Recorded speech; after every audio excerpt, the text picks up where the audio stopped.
had two roles. One, I moderated a panel on claiming sexual pleasure. And I mean, my primary goal there was to get out of the way of the other experts that are going to be talking about pleasure, but it was facilitating discussion about how sexual and ethnic minority communities claim their right to sexual pleasure despite sometimes in kind of an overly restrictive mental health field or pressures on sex education to remove pleasure from the conversation, and how communities have then self-educated in order to have a sexual expression that was authentic and exciting and fun and safe and responsible. So that was one experience for me. And then the second experience, the presentation that I was actually providing content for, was group treatment interventions for working with out-of-control sexual behavior. I co-presented that with Doug Harvey, where we provided kind of your general, didactic information, but then what I found to be really exciting was that we ran a demonstration group for the Institute. So we had 8 volunteers come in to talk about sexual health and see how we facilitated that conversation. So they got to experience being in a group, but then also people who didn't participate in the group got to see the group leaders run a group. So it was both an experiential and demonstrative of what we wanted to teach. That seems really cool. So you led a panel. What was the main kind of results of that panel? Like what were the things that stood out from you, from the panel members? Sure. Well, we had 3 different topics. There were people talking about the kink community, the gay male community, and the Black community.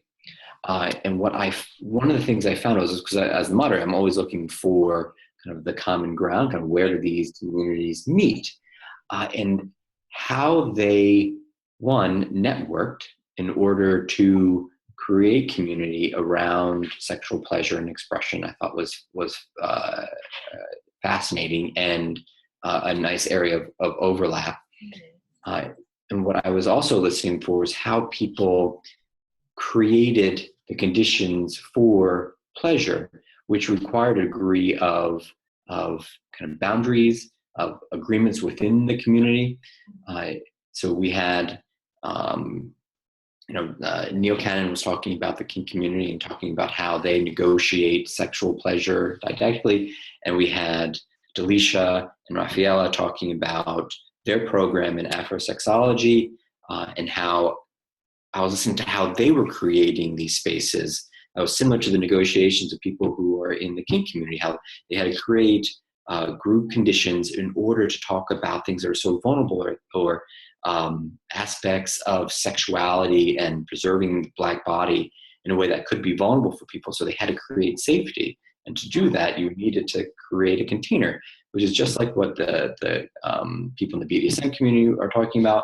And then Joe Court was talking about the gay community and how people were coming together to assert their sexual pleasure in that. So it was just fascinating to see how these communities network within in ways that were similar in order to create spaces that were safe, in order to have that type of sexual expression and pleasure that was kind of authentic for them. What is, I think, important message that we wanted to communicate kind of as I think as an institute as a whole, so you can't talk about sexual health without talking about pleasure.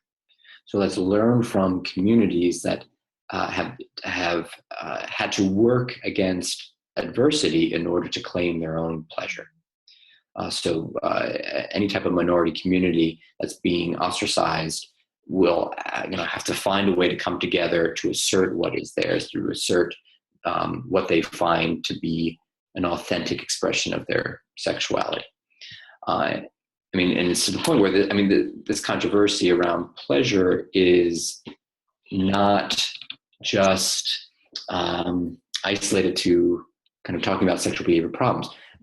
We use, Doug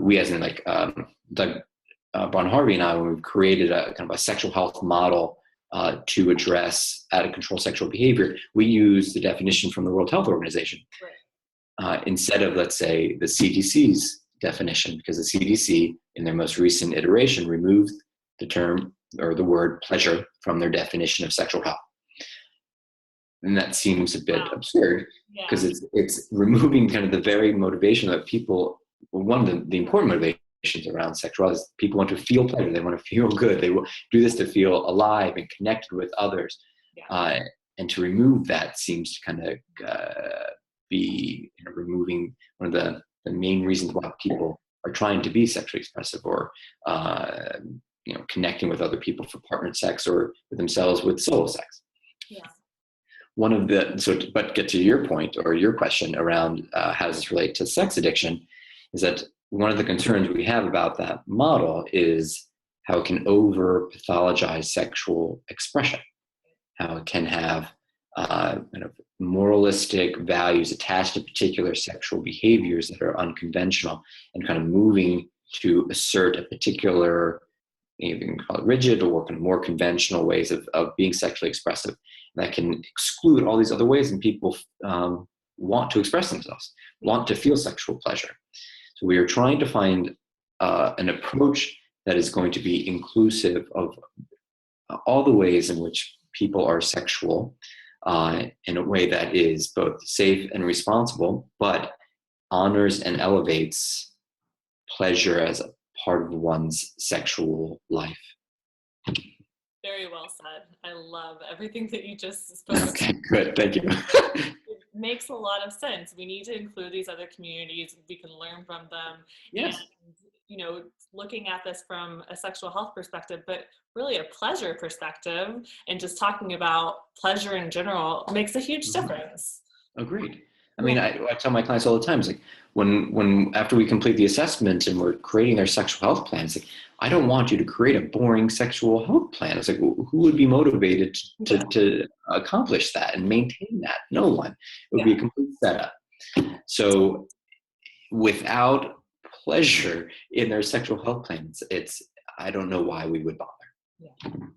People are already talking about setting up their own psychotherapy groups to address this issue. And as a certified group psychotherapist, that warms my heart, because I find group psychotherapy to be such a powerful and dynamic treatment intervention that can really help men achieve their sexual health, because it becomes this socially liberated space, this kind of safe space to have sexual health conversations in a way that I think men in general, and I talk about men primarily because that's the focus of my treatment. So it's not to exclude women or trans men or trans women, but kind of staying in my lane, I primarily work with men. So I create men's groups. Now, it's difficult for men to have those safe spaces to talk about ways in which they might feel ashamed or guilty about sex, where that sex can be problematic, where they might be dissatisfied around their sexual function. So to bring men together to have this conversation can be such a rewarding place for them. It's a place that they, in my experience, hold sacred after a while, because it's a space for them to be able to process the misinformation, to process that sexual shame in order to move forward. And the goal at the end of it is to have a sexually satisfying life. I mean, what a fantastic goal to achieve. So to hear other people kind of taking away that message, that group can be an important process in a men's sexual healing, that to me is a huge win for the. When Doug and I published this book, we always kind of publish a book and kind of send it out into the world, and you're kind of hoping, I was like, well, I hope it's received well, and shut your computer down and carry on. And hearing back kind of the positive feedback from the book, but more specifically, I think some of the lessons that people were taking away from were really exciting to me, because we infused it with this, well, at least I hope we did, this value around compassion that kept coming back. Like, people were talking about how they were able to kind of address this issue with a degree of compassion, and feeling compassionate for people's struggles with with relating to the sex addiction model, or feeling compassionate for kind of the people, people's difficulty in accessing competent, respectful, safe spaces to have sexual health conversations. I kept hearing this coming back. I'm like, I was like, this is exactly what I was hoping for. Kind of people taking what we were offering and hearing kind of the underlying principles of compassion and empathy and respect for clients' sexual autonomy and expression. So to hear that coming back to me through people's conversations was also kind of a positive takeaway. Absolutely. That sounds really meaningful and kind of affirming that was, what you hoped would come out of the book that you wrote. It's a fabulous book, and it's called Treating Out of Control Sexual Behaviors. Correct. Treating Out of Control Sexual Behavior, Rethinking Sex Addiction. Rethinking Sex Addiction. Yeah. So that's got to feel good. It did. I mean, and I want to make it clear too that I think it's primarily a tool to help people access the reasons why they became a helping professional to begin with, because sex can be such a source of cultural conflict that sometimes where therapists can get a bit distracted or a bit twisted about whatever is kind of being disclosed by the client. And if we can work through that obstacle, then we can just access the empathy and the motivations that we had initially that got us into this field in the first place. So a lot of those techniques are pretty standard psychotherapy techniques, but it becomes this process for us to be able to access that compassion and empathy that motivates us as helping professionals. That's really great. I mean, it sounds like a little bit of it is just kind of back to the basics of being a therapist.